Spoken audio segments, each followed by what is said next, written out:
Hi అండి. అందరికీ నమస్కారం. Welcome to my channel. ఈ వీడియోలో ఏపీ ప్రభుత్వ ఉద్యోగ పెన్షనర్లకు డీఏ మరియు పీఆర్సీలపై కీలక తాజా సమాచారం అయితే అందింది. సో, పూర్తి వివరాలేంటో వీడియోలో తెలుసుకుందాము. వీడియో అయితే ఎక్కడ గాని స్కిప్ చేయకుండా ఎండ్ వరకు చూసేయండి. అప్పుడే ఇన్ఫర్మేషన్ పూర్తిగా అర్థమవుతుంది.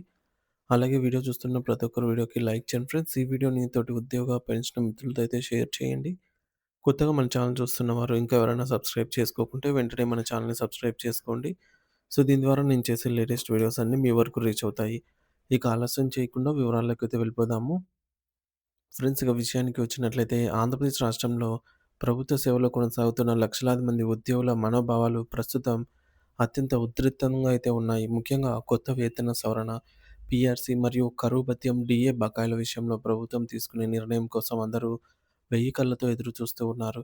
మరి ఈ క్రమంలో ఉద్యోగుల సుదీర్ఘ నిరీక్షణకు తెరదించుతూ కనీసం 30% మధ్యంతర భృతిని ప్రకటించాలి అని, అలాగే పెండింగ్‌లో ఉన్న వేలాది కోట్ల రూపాయల బకాయిలను ఎటువంటి జాప్యం లేకుండా తక్షణమే విడుదల చేయాలని కోరుతూ ఒక భారీ పోరాటం మొదలైంది.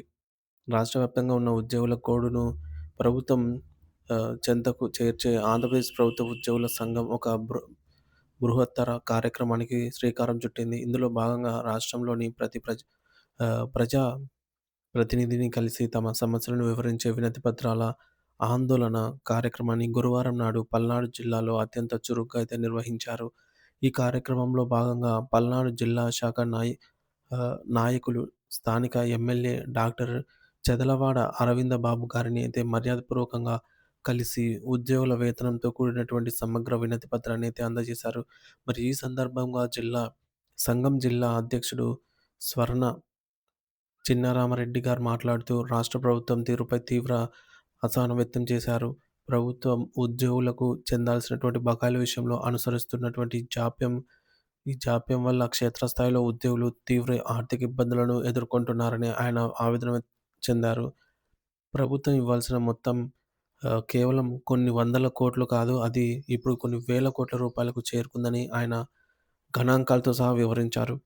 మరి ఈ బకాయిలు సకాలంలో అందకపోవడం వల్ల ఉద్యోగులు తమ వ్యక్తిగత అవసరాల కోసం, పిల్లల చదువుల కోసం మరియు అత్యవసర వైద్య ఖర్చుల కోసం ఇబ్బందులు పడవలసి పరిస్థితి అయితే నెలకొంది నేడు అనైతే ఆయన పేర్కొన్నారు. ప్రధానంగా 3 కీలక అంశాలపై ప్రభుత్వం నుండి స్పష్టమైన మరియు వేగవంతమైన చర్యలు రావాలి అని ఉద్యోగ సంఘాలు డిమాండ్ చేస్తున్నాయి. మొదటిది పెండింగ్‌లో ఉన్న డీఏ బకాయిలను వెంటనే క్లియర్ చేయడము. రెండవది 12 పీఆర్సీ ఏర్పాటు కోసం కమిటీని నియమించడం. మూడవది మరియు అత్యంత ముఖ్యమైనది కొత్త పీఆర్సీ ప్రక్రియ పూర్తయ్యే వరకు 30%తో మధ్యంతర భృతి ఐఆర్ అమలు చేయడం.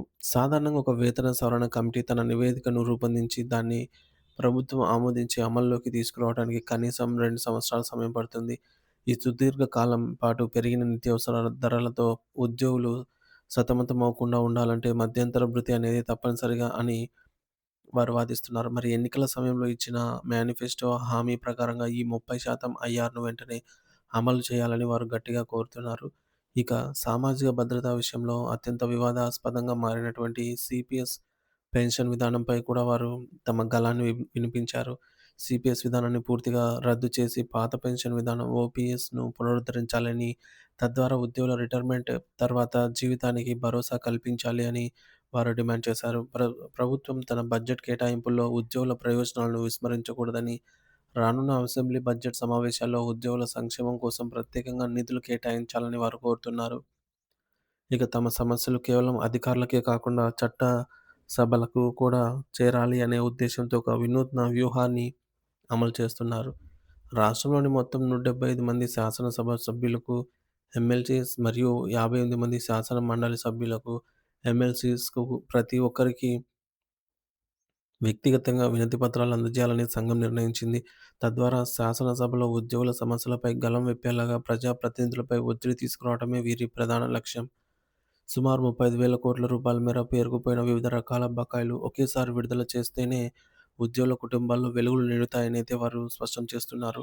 ఒకవేళ ప్రభుత్వం ఈ డిమాండ్లపై సానుకూలంగా స్పందించకపోతే రాబోయే రోజుల్లో తమ ఆందోళనను మరింత ఉధృతం చేస్తామని, రాష్ట్ర వ్యాప్తంగా ఉన్న ఉద్యోగులను ఏకం చేసి పెద్ద ఎత్తున నిరసనలు తెలుపుతామని ఈ సందర్భంగా వారు హెచ్చరించారు. ఇక ప్రభుత్వం వెంటనే స్పందించి ఉద్యోగుల న్యాయబద్ధమైన కోరికలను తీర్చాలి అనైతే వారు విన్నవిస్తూ ఉన్నారు.